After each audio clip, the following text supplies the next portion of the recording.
Pedro Neto is one of Ange Postecoglou's #1 targets this transfer window. But why? In this video I'm going to be telling you exactly why Ange Postecoglou is so enamoured by the thought of having Pedro Neto at Tottenham Hotspur. If you were watching the Euros over the summer, you heard Ange Postecoglou speak so highly about Pedro Neto, and he said all of the big clubs this summer are going to be after him. Well, we are one of them. It's widely reported that he is our #1 target this window. Unlike the Eze video that I made, it's not really a question as to where he slots into the team. It's quite obvious. He's a right winger. He would play on the right wing. Firstly, before I do anything else, thank you so much for the support on the last few videos. Please do like this video, subscribe, drop a comment what you would like to see me do in the future, what type of videos you'd like to see me do. But let's get back into Pedro Neto. What is it going to take to get Pedro Neto to play for Tottenham Hotspur? It seems like with a lot of targets this window, with a lot of the best players, with a lot of the players who play for the mid to low table Premier League club, they're slapping this £65 million price tag on their players. And that is apparently what Wolves want, around £60 to £65 million.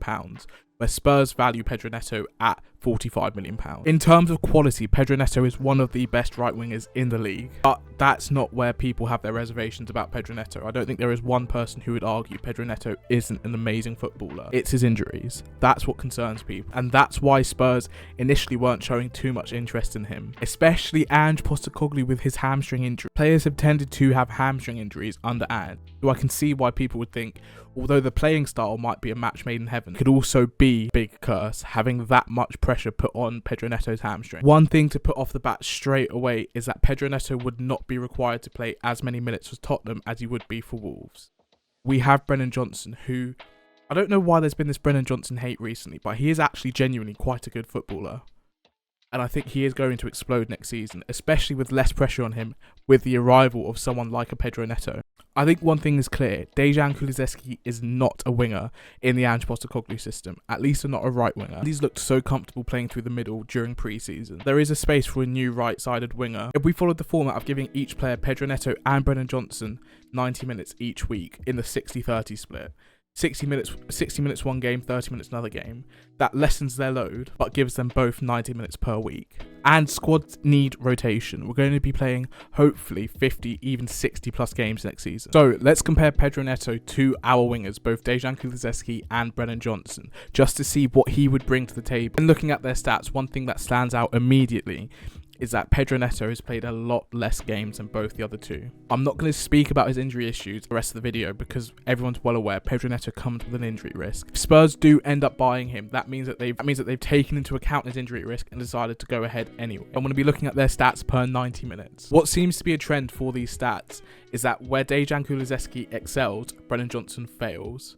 And equally, where Brennan Johnson excels, Kulusevski tends to fail. And what we tend to see whilst looking at these is that Pedro Neto tends to excel in all of them. It's almost like you're getting the strength of Dejan Kulusevski and the strength of Brennan Johnson all in one player with Pedro Neto. Whilst Pedro Neto actually is the worst goal threat out of all of these, one thing you have to take into account is that Spurs tend to score more goals than Wolves in this. Whilst Pedro Neto is the least threatening in front of goal in terms of goals that he himself has scored, he averages an assist every other game. And when you combine his goals and assists, leading both of these two in terms of goals and assists per 90 minutes. I'm also not about to just abandon Brennan Johnson. I think they can work very well in conjunction with each other. I think both Pedro Neto and Brennan Johnson can work very well in conjunction with each other, both playing 90 minutes every week in a 60-30 split. One thing that stands out immediately here, this actually shows how good Brennan Johnson could be in the system if he works on some aspects of his game. Last season, his expected goal contribution per game was massively better than either of the two, 0.73. We significantly underperformed that. If we can get Brennan Johnson to even improve by 50% and get much closer to that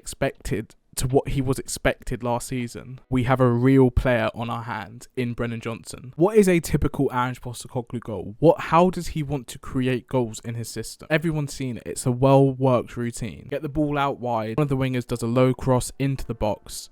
The other winger hopefully gets on the end of it. Pedro Neto is one of the best players in the league at playing in that type of way. One of the most important stats to look at is crosses into the penalty area. And Pedro Neto completes more than either Dejan Kulusevski or Brennan Johnson does per 90 minutes. He also attempts so many more crosses than either of our two wingers. In terms of his shot creating actions per 90, remember that I said where it seems like Dejan Kulusevski falls, Brennan Johnson succeeds, and vice versa. This is where you really see it. Per 90 minutes, Brennan Johnson has 2.98 shot creation actions, whereas Dejan Kulusevski has 4.14. Pedro Neto averages 4.45 per 90 minutes. Another key stat, and something that every single Spurs fan complains about, is that none of our wingers can take on their man. Pedro Neto averages 0.48 successful take-ons that lead to a shot attempt per 90, significantly more than both Dejan Kulusevski and Brennan Johnson. And he significantly outperforms both of them in terms of goal creation actions, with Brennan Johnson significantly outperforming Dejan Kulusevski in this area. One of the biggest issues with the Ange Postecoglou system at the moment is how exposed our back line is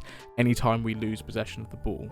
So how our forward players retain possession in the final third is vital to not only scoring more goals, but conceding less goals and putting less pressure on the defensive line. Pedro Neto is amazing at taking on his man, and he's much more successful than our wingers at doing it as well.